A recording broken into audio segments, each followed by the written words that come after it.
Good morning children. आज हमारा EVS का टर्न है।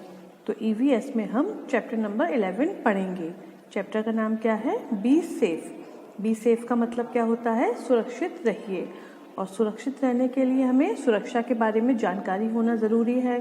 तो इस चैप्टर में हम सुरक्षा के बारे में जानकारी हासिल करेंगे कि हमें किस जगह पर क्या सुरक्षा अपनानी चाहिए। ठीक है, तो चलिए शुरू करते हैं। लेकिन उससे पहले एज ऑलवेज चैप्टर के स्टार्टिंग में एक वार्म अप एक्सरसाइज दी गई है, उसको हम सॉल्व करते हैं। तो इस चैप्टर में जो वार्म अप एक्सरसाइज है उसमें हमें करना क्या है? Tick the things that small children should not handle without the supervision of adults. यहाँ पर कुछ पिक्चर्स बने हुए हैं। इन पिक्चर्स में से आपको ये बताना है कि इनमें से ऐसे कौन से आइटम्स हैं जिनको छोटे बच्चों को बिना किसी बड़े की मदद के नहीं छूना चाहिए। मतलब जो आइटम छोटा बच्चा बड़ों की मदद से नहीं छू सकता है उसको हमें टिक लगाना है। ओके, तो हम पहले इन वर्ड्स को पढ़ लेते हैं। ये है सॉफ्ट टॉय। क्या है ये? Soft toy, scissors, pencil, knife, pressure cooker, shoes, electric plug and dress. ये 8 आइटम्स बने हुए हैं। इनमें से अब हम 1 बाय 1 देखेंगे कि हमें कौन सी चीज़ को, मतलब छोटे बच्चों को कौन सी चीज़ को छूना चाहिए और कौन सी चीज़ को नहीं छूना चाहिए जब कोई बड़ा उनके पास होता है, नहीं होता है। तो जो ऐसे आइटम हैं जिनको उन्हें नहीं छूना चाहिए जब बड़ा उनके पास नहीं होता, उसको हम टिक लगा देंगे और जो रह गए आइटम उनमें हम क्रॉस कर देंगे। तो first one is soft toy. तो क्या सॉफ्ट टॉय के लिए हमको किसी बड़े के पास होना ज़रूरी है? अगर कोई बड़ा हमारे पास नहीं है तो क्या हम सॉफ्ट टॉय से नहीं खेल सकते? खेल सकते हैं। तो यहाँ पर हम लगा देते हैं टिक। क्यों? क्योंकि हमें उन चीज़ों को टिक करना है जो छोटे बच्चों को नहीं छूना चाहिए जब बड़ा उनके पास नहीं होता। ठीक है ना? तो सिजर्स, क्या सिजर्स को हम बिना किसी बड़े की हेल्प के छू सकते हैं या छूना चाहिए? छू तो सकते हैं, लेकिन क्या ऐसा है कि हमें छूना चाहिए? Are we allowed? No, we are not allowed. तो यहाँ पर हमने टिक लगा दिया कि इसको हमें नहीं छूना है। The next one is pencil. Pencil के बारे में आप बताइए। पेंसिल को क्या हम छू सकते हैं या यूज़ कर सकते हैं? कर सकते हैं। तो यहाँ पर हम लगा देते हैं cross. The next one is knife.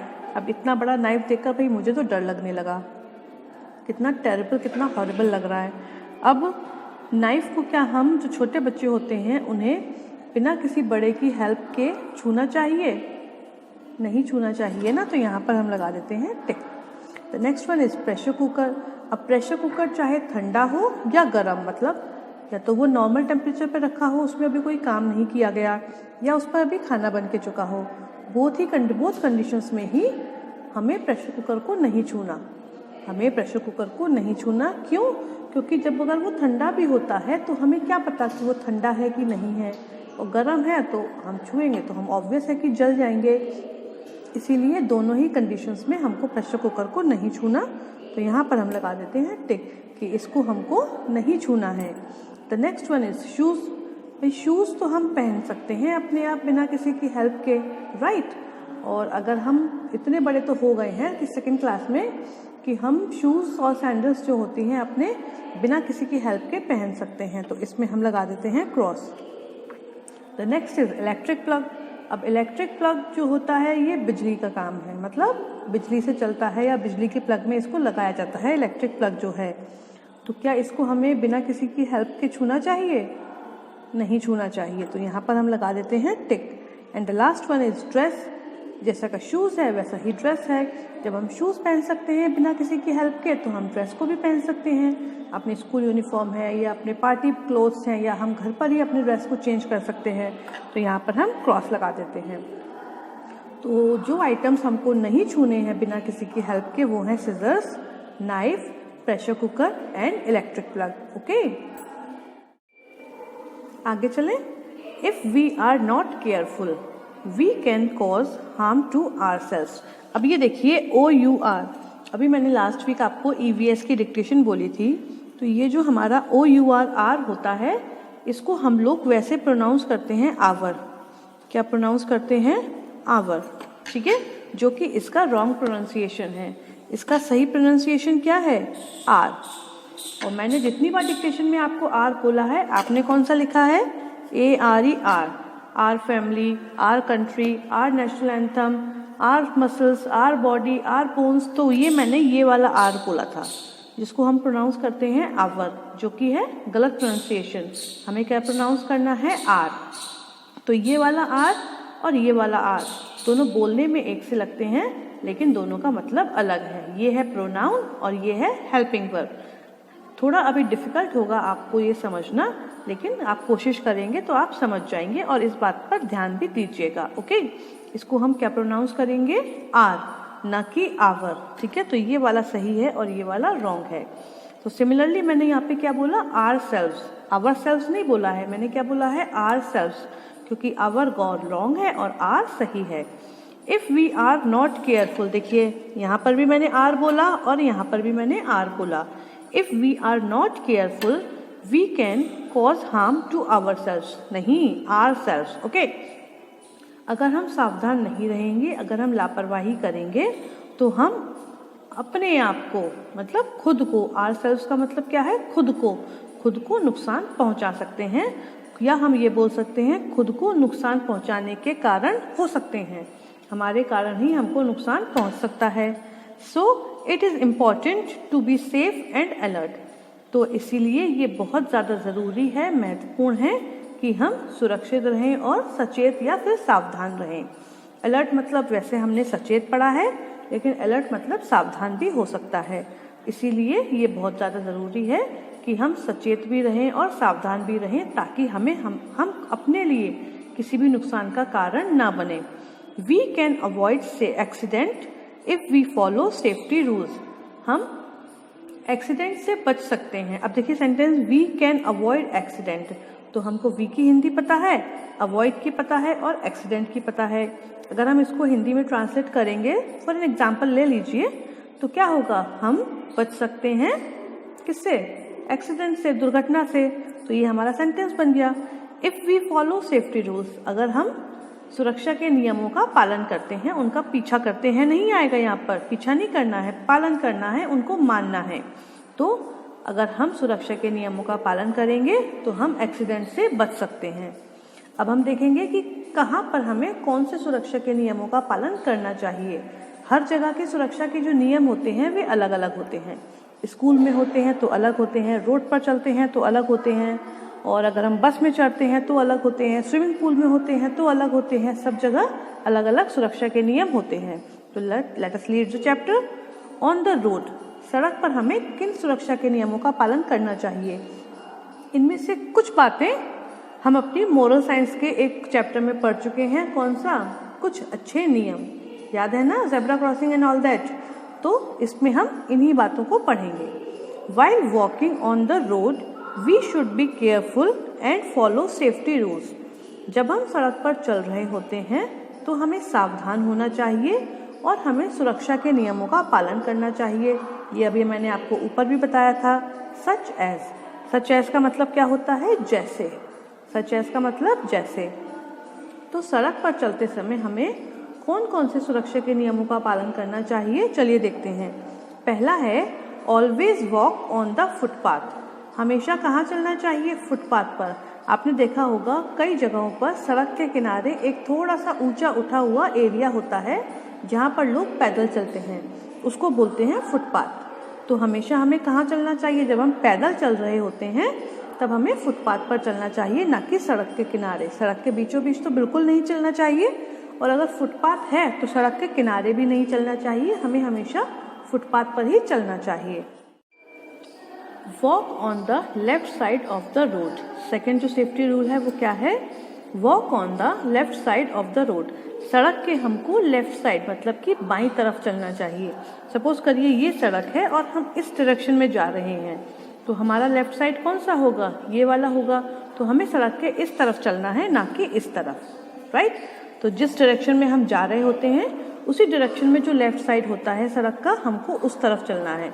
अगर हम इस तरफ जा रहे हैं तो हमारा लेफ्ट साइड क्या होगा? ये होगा। लेकिन अगर हम इस तरफ जाएंगे तो हमारा लेफ्ट साइड क्या होगा? ये वाला। तो डिपेंड करता है कि हम किस डायरेक्शन में जा रहे हैं। बस हमको ये ध्यान रखना है कि जो हमारा लेफ्ट हैंड होता है हमें सड़क पर उसी साइड चलना है। हम किसी भी डायरेक्शन में जाएं हमें उससे कोई फर्क नहीं पड़ता, हमारा जो लेफ्ट हैंड होता है हमको उसी डायरेक्शन में चलना है। Do not play on the road, सड़क पर हमें खेलना नहीं चाहिए। ये तो बहुत ही इम्पोर्टेंट है कि कभी भी सड़क पर हमको खेलना नहीं चाहिए, चाहे सड़क पर ट्रैफिक हो चाहे ना हो। अगर ट्रैफिक है तब तो बिल्कुल नहीं खेलना है, लेकिन अगर ट्रैफिक नहीं है तब भी हमको सड़क पर नहीं खेलना, क्योंकि वी डोंट नो कि ट्रैफिक कब कहाँ से आ जाए। Cross the road at zebra crossing, fourth point क्या है, fourth safety rule, cross the road at zebra crossing. ये देखिए ये एक बॉय है जो जेब्रा क्रॉसिंग पे सड़क को पार कर रहा है। यही चीज़ हमने मोरल साइंस में चैप्टर नंबर 11 में कुछ अच्छे नियम में पढ़ी थी कि हमेशा हमें सड़क जहाँ पर भी जेब्रा क्रॉसिंग होती है वहाँ पर जेब्रा क्रॉसिंग से ही क्रॉस करनी चाहिए। ऐसा तो नहीं है कि सब जगह ही होती है, लेकिन जहाँ पर भी जेब्रा क्रॉसिंग होती है वहाँ पर हमें सड़क को जेब्रा क्रॉसिंग से क्रॉस करनी चाहिए। Do not run across the road, सड़क के बीच में भागना नहीं चाहिए। अक्रॉस द रोड मतलब क्या होता है, यहाँ से लेके यहाँ तक। आप लोग रेस लगाते हैं ना, सपोज करिए आप यहाँ खड़े हैं, आपके पेरेंट्स यहाँ खड़े हैं और आपको अपने पेरेंट्स के पास जाना है, तो आप क्या करेंगे, एकदम से भाग कर जाएंगे, राइट। लेकिन ऐसा नहीं करना चाहिए कि आप भाग कर जाएंगे तो आप देख नहीं पाएंगे कि किस साइड से ट्रैफिक आ रहा है और आपका एक्सीडेंट होने के चांसेस बढ़ जाते हैं। तो हमें सड़क पर कभी भी दौड़ना नहीं चाहिए, ना ही ऐसे मतलब रोड को क्रॉस करने के लिए और ना ही चलते समय। दोनों ही सिचुएशंस पे हमें सड़क पर भागना नहीं चाहिए। Cross the road only when there is a red light stopping the traffic on the road. Most important, हमें सड़क कब पार करनी है, जब जो ट्रैफिक लाइट होती है, जैसे कि यहाँ पर आपको दिख रहा है, जो ट्रैफिक लाइट होती है वो क्या कह रही है, वो लाल है, वो रेड कलर की इंडिकेशन दे रही है। इसका मतलब क्या है कि सड़क पर जितना भी ट्रैफिक है वो सब वहीं रुक जाएगा और जो व्यक्ति पैदल चलना चाहते हैं उनको पैदल चलने के लिए परमिशन मिल जाती है कि अब आप सड़क को क्रॉस कर सकते हैं। तो cross the road only when there is a red light stopping the traffic on the road. जब ये ट्रैफिक लाइट आपसे बोले, मतलब रेड इंडिकेशन दे, रेड इंडिकेट करे कि अब आप जा सकते हैं, बाकी का ट्रैफिक रुका हुआ है, अब आपको सड़क क्रॉस करने में कोई प्रॉब्लम नहीं है, आपका एक्सीडेंट होने के चांसेस बहुत ज़्यादा कम हो गए हैं। ये देखिए, अभी हमने एक बॉय को देखा था जो जेब्रा क्रॉसिंग पर सड़क को पार कर रहा था। अब ये दूसरा बॉय की पिक्चर दिखाई दे रही है जो फुटपाथ पर चल रहा है। ये नीचे फुटपाथ है और ये इसके ऊपर सड़क पर चल रहा है। क्योंकि यहाँ पर फुटपाथ था तो इसने फुटपाथ का यूज़ कर लिया। अगर नहीं होता तो हमें कहाँ चलना होता है, सड़क की लेफ्ट हैंड साइड। कहाँ चलना होता है, सड़क की लेफ्ट हैंड साइड। अब हम देखते हैं व्हाइल यूजिंग व्हीकल्स, जब हम किसी भी वाहन का, चाहे वो स्कूटर हो, 2 व्हीलर हो, 4 व्हीलर हो, 3 व्हीलर हो, कोई सा भी व्हीकल हो, कोई सा भी वाहन हो, तो हमें कौन कौन से नियमों का पालन करना चाहिए। डू नॉट थ्रो पेपर और waste from the car on the road. कभी कभी ऐसा होता है कि हम कार से ट्रैवल कर रहे होते हैं और उस टाइम पर हमने कुछ कार के अंदर बैठे बैठे कुछ भी खाया या पिया, या कोई भी पेपर हमने यूज़ किया, उसका एरोप्लेन बनाया, हमने एंजॉय किया, कुछ भी किया, और खाने के बाद फिर जो भी कुछ हमारा वेस्ट बचता है, जो पेपर होता है, वो हम क्या करते हैं, कार की विंडो से सड़क पर थ्रो कर देते हैं। तो हमको ऐसा नहीं करना चाहिए। हमें अपना जो भी पेपर है, रफ पेपर है, वेस्ट पेपर है, या हमारा जो भी वेस्ट निकलता है खाने पीने में या XYZ जो भी वेस्ट निकलता है, वो हमको कार में से बाहर सड़क पर नहीं फेंकना। While boarding a bus, wait for your turn and be in queue। ये वाला पॉइंट भी हमने अपने मोरल साइंस के चैप्टर नंबर 11 अच्छे नियम में पढ़ा था। जब हमें बस में सफ़र करना होता है, बस में चढ़ना होता है, तो फर्स्ट ऑफ ऑल तो हमें अपने टर्न का वेट करना है कि जब हमारा टर्न आएगा, हमारी बारी आएगी, तभी हम बस में अंदर चढ़ेंगे या फिर उतरेंगे। हम इसमें दोनों ही जगह रूल अप्लाई कर सकते हैं। और बी इन क्यू, क्यू मतलब होता है पंक्ति, यानी कि लाइन। एक के पीछे एक आप लोग असेंबली में खड़े होते हैं ना, वही चीज़ होती है क्यू। तो हमेशा हमें अपनी बारी का इंतज़ार क्यू में खड़े होके ही करना है। ये नहीं कि हम लास्ट में खड़े हैं तो हम लड़ झगड़ कर आगे आ जाएं या फिर क्यू को ख़राब कर दें। Do not lean out from the Windows of a बस और अ कार। जब हम कार में या बस में ट्रैवल करते हैं, तो ये मैंने आपको ट्रांसलेशन में भी बताया था, लीन आउट की हमारी वर्ब आई थी। कि हम जब कार में या बस में ट्रैवल करते हैं तो उसकी विंडो से हमें बाहर की ओर नहीं झांकना। कुछ बच्चे क्या करते हैं, या तो अपना हैंड बाहर निकाल देते हैं या अपना पूरा फेस ही बाहर निकाल देते हैं। तो हमको ऐसे नहीं करना है, हमको ये काम नहीं करना। क्यों? क्योंकि अगर हम कोई हैंड अपना बाहर निकालेंगे या अपना फेस बाहर निकालेंगे और बगल से दूसरा व्हीकल क्रॉस करेगा तो हमारा एक्सीडेंट होने के चांसेस बढ़ जाते हैं। तो आज हम इन दोनों ही रूल्स को समझेंगे, एक while walking on the road और वाइल यूजिंग द व्हीकल्स। बाकी का चैप्टर हम अपनी नेक्स्ट क्लास में पढ़ेंगे। That's all for today. Goodbye and have a nice day.